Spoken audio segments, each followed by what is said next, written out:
Pandian store next week new promo.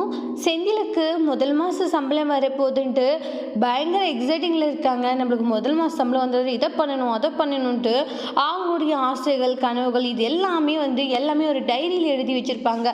சம்பளமும் வரப்போகுதுன்னு சொல்லிட்டு ரொம்ப சந்தோஷமாக போகிறாங்க. ஆனால் அங்கே போய் பார்த்தா அவங்களுக்கான சம்பளம் ரொம்பவே கம்மியாக கிடைக்குது. ஆனால் அங்கே சொன்ன சேல்ரி வேறு, ஆனால் அவங்களுக்கு கிடைச்ச சேல்ரி வேறு. ஏன்னா ரொம்ப கம்மியாக அவங்களுக்கான சேல்ரி கிடைக்குது. அப்புறம் ரொம்பவே ஷாக் ஆகுறாங்க செந்தில். ஏன்னா செந்தில் கொஞ்சம் கூட எதிர்பார்த்துருக்க மாட்டாங்க. ஏன்னா நம்மளுக்கு இவ்வளோ கம்மியான ஒரு சேல்ரி அப்படின்றத அவங்க எதிர்பார்த்துருக்க மாட்டாங்க. அதை நினச்சி ரொம்பவே கவலைப்பட்டுக்கிட்டு இருக்காங்க.